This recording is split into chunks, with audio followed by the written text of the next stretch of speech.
Do we need to rethink that testosterone treatment has a place in the health care of men? You're listening to ReachMD Radio on XM 160, the channel for medical professionals. Welcome to the Clinicians Roundtable. I'm your host, Dr. Maurice Pickard. And joining us today to discuss testosterone therapy is Dr. Abraham Morgentaler, Associate Clinical Professor of Urology at Harvard Medical School, and the author of the recent best-selling book, Testosterone for Life. Thank you very much, Doctor, for joining us. Oh, it's my pleasure. To begin with, what prompted you to write this book, and for whom did you write it for? Well, I wrote this book for the public, really, although I think it's pretty good for professionals as well. Yeah, I'm a urologist. I've been doing sexual medicine for over 20 years and did some research even as an undergraduate on testosterone in lizards, as it turns out, and then graduated to humans. Sometimes the women think there's not much difference between lizards and men. When I came out of my training, I started doing this work, and what was really surprising to me was, number one, how effective testosterone therapy was, not just for the sexual dysfunction that I was treating men with, but in these other ways that, frankly, I hadn't even been trained on, in terms of energy and mood and all these other things. But what's still remarkable is 20 years later, how the idea of low testosterone and its treatment and what it means for men hasn't quite sort of come to public consciousness and is just now beginning to really be there as a concept for doctors in primary care. What are some of the things that low testosterone may cause a patient to come to his primary care doctor for? Well, the hallmark symptom, that's true and has been around and everybody sort of knows about it is libido, low sexual desire. The hunger for sex is sort of blunted or it happens less frequently. Sometimes the guys may still have desire, but, they may say, I can go a week or more without feeling any urge. That's not what it used to be like. But I like to break it into sexual and non-sexual symptoms. The sexual symptoms are diminished desire, erectile dysfunction, difficulty achieving an orgasm, like it takes more work or concentration or time, diminished intensity of the orgasm experience. Instead of the guy saying, well, that felt great, some of the guys say, it still may feel good, but it's not like it used to. I had one guy the other day tell me it just felt like it was a relief rather than some positive thing. Those are the primary sexual symptoms. The non-sexual symptoms that, especially in primary care, the doctors may hear is chronic fatigue, lack of energy, lack of motivation, feeling almost like they've got a brain fog.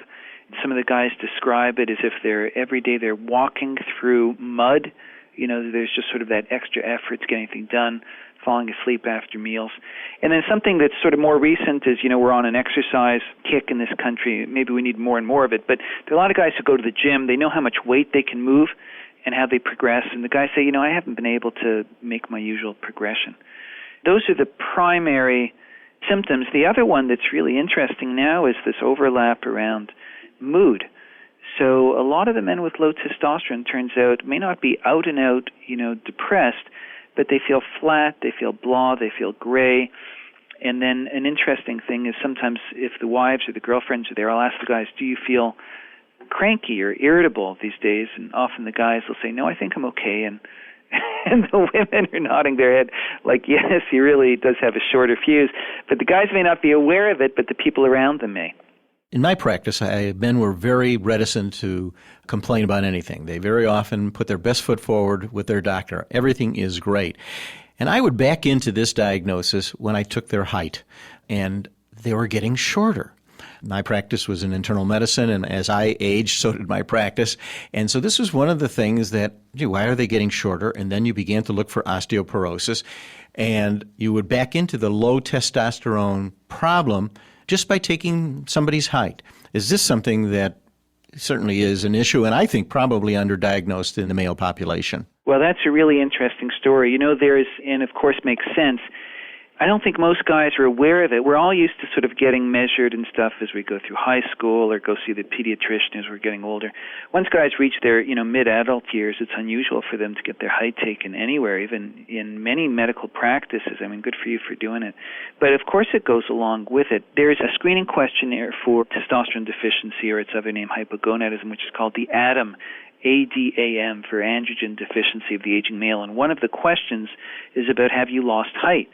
because it does go along with this. And there is this remarkable association between low testosterone and osteoporosis in men. And part of our practice, even though I'm a urologist, I do so much testosterone work that we do DEXA scans in men because low testosterone is associated with this. And not only, we find a fair amount of osteoporosis, much more than we would expect in the natural population. And, when you look at the images on the DEXA scans, you're not really supposed to be making, diagnoses of vertebral fractures or whatever, but it's X-ray technology. You get an image, and it's not unusual at all for us to see, these wedge fractures or compressions of the vertebrae. I'm an avid sports fan, and anabolic steroids have become really a dirty word, and it probably has filtered into our culture. Testosterone and related drugs are all bad. How do you get patients to accept that there may be some good, especially since Congress has now called testosterone a controlled substance with a possible 5 years in jail? And don't you think that this might make a difference in how quickly we are going to prescribe it? Man, this is a difficult issue because testosterone in general has a lot of bad associations. One of them is this one that you're mentioning about anabolic steroids and cheating and the bad athletes. The other for physicians is the fear about testosterone and prostate cancer. But, I had a patient not that long ago who came to see me, had low testosterone. I wrote about him in my book. And he's sort of a salt-of-the-earth guy, manual labor, and he's got classic symptoms of testosterone. And I really thought that he was going to get benefit from treatment. And so I wrote out the prescription for one of the testosterone products. And as I'm handing him the prescription, he says, "Now, doctor, this isn't one of those steroids, is it?" And, of course, it is a steroid. And then the conversation goes into our bodies are loaded with steroids. Normally, it's a natural chemical. We have a variety of steroids in our body, including cholesterol, by the way. Estrogen is a steroid. Things that, cortisol is a steroid. But in the end, he didn't want it, no matter what I said. And so that association, is a difficult one. And even people who are better educated and understand the explanation still have some hesitation if it comes up as a category, because our associations with it are so powerfully negative. But I would clarify one thing, which is that people also think that testosterone then is illegal as a controlled substance. And important for the listeners to understand, whether they're physicians or healthcare providers or just, regular folks, that testosterone is not illegal. It's legal. It just needs to be prescribed by a physician and has to be prescribed for medical indications, namely the normalization of a testosterone deficiency. If you're just tuning in, you're listening to the Clinicians Roundtable on ReachMD Radio on XM 160, the channel for medical professionals. I'm your host, Dr. Maurice Pickard, and joining me to discuss testosterone therapy is Dr. Abraham Morgentaler, Associate Clinical Professor of Urology at Harvard Medical School. Well, some people say that there are 2 to 5 million American males who have low testosterone. Should we be testing more of them, even those without symptoms, similar to checking somebody's blood sugar or cholesterol? At the risk of sounding like a complete zealot, I think that testosterone is going to be the next big thing in medicine. And I think that within 5 or 10 years, men of a certain age, whether it's 40, 45, 50, are going to get their testosterone levels checked as a routine thing and are going to know their numbers just like they often know their cholesterol numbers or their PSA numbers. And the reason I think so is the data coming out that associates testosterone with a variety of some of the most important medical conditions that we know of is getting stronger and stronger. Example, if you look at diabetic men, adult onset diabetes, studies show, multiple ones now, that somewhere between 40 and 50% of those men are going to have low levels of testosterone. So that's an association. So what do we do with that? Well, it's unclear.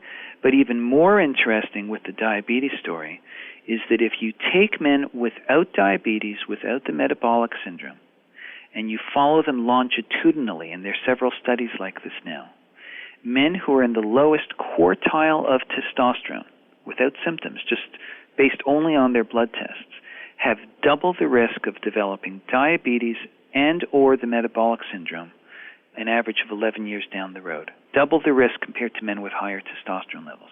Men with low testosterone, again, just by blood tests, lowest quartile, increased risk of osteoporosis, increased risk of fractures, low trauma fractures, meaning you have to have an injury from a standing height or less. It's associated with obesity, which of course is now like epidemic proportions in this country. And then one thing that's just unbelievable is there are now 4 studies published just in the last few years in the United States and in Europe that men with low testosterone die sooner than men with normal testosterone, matched for comorbidities. So the story is that it's not only all about sex anymore and about sex drive, it's that testosterone has important implications for a variety of organs, tissues, structures in our body, and for overall health. And knowing whether somebody has normal or low testosterone may indicate what is the health prognosis down the road. Well, when you do find a patient with low testosterone, are there other associated things you should look for before you start treatment? Sure. So, I make a distinction between young men with low testosterone and older men. As we get older, testosterone levels tend to decline. It becomes incredibly common as guys get into their 50s and 60s and beyond. For the younger guys, I do think it's important to sort of figure out what may be predisposing them to having this. Assuming they've gone through puberty normal, have had normal development, they've sort of been normal guys, which excludes, some of the sort of more unusual and serious sort of congenital or acquired early life issues. There still are some things that we need to check. So, for instance, I think it's important to get a prolactin, especially in younger men, because prolactinomas, although uncommon, can certainly do this. Men who have very low testosterone associated with very small testicles or who have a little bit of gynecomastia should definitely have chromosome testing for Klinefelter disease, which is not all that unusual at all. I think those are the main ones. If a young guy has low testosterone, I think it's important that you get gonadotropin levels, LH, FSH, and then I throw in a prolactin with that. It's interesting you mentioned LH. When I went to medical school, in the workup of this particular problem, you either looked for a high LH or a low LH. But isn't it possible that a normal LH may also figure into this particular syndrome? Absolutely. So that's actually a critical point that you're making. You're right. When we were in medical school, there were only 2 choices. If you could pronounce it, cleanly, you sort of got a prize. Hypergonadotropic hypogonadism and hypogonadotropic hypogonadism, based on whether the LH level was high or low associated with a low level of testosterone. And it was an indication and continues to be used as an indication of primary or secondary hypogonadism. So if it's primary, if the testicle is doing badly, in which case your LH should be high. It's coming from the pituitary, and the signal is there, but the testicles are not responding. If the LH is low, it means that there's a central problem. For whatever reason, the pituitary isn't putting out enough of a signal to the testicle, and that's called secondary hypogonadism. But here's the thing, is that the average run-of-the-mill garden variety low testosterone of aging, which accounts for probably 95% of my practice and the practice of anybody who does this work in adult medicine, the LH actually is normal. And it comes about almost like a balancing act between the testicle being able to produce less testosterone despite an adequate signal, and the sensing mechanism centrally, hypothalamus and pituitary, being less sensitive to low levels, and so they're not able to produce as much of the LH. So a common question I get when I speak to medical audiences about this is, Doctor, I have a patient whose testosterone was low, but his LH was in the normal range. Should I bother to treat him? And the answer is yes, absolutely. That's a very common thing. It didn't fit into the 2 categories we learned about when we were in medical school or in training, but it's common. And actually, all we really care about, we don't really care that much about LH except to help us sometimes, in the extreme cases, explain why there's a problem. The actual effector cell that matters to the body is testosterone.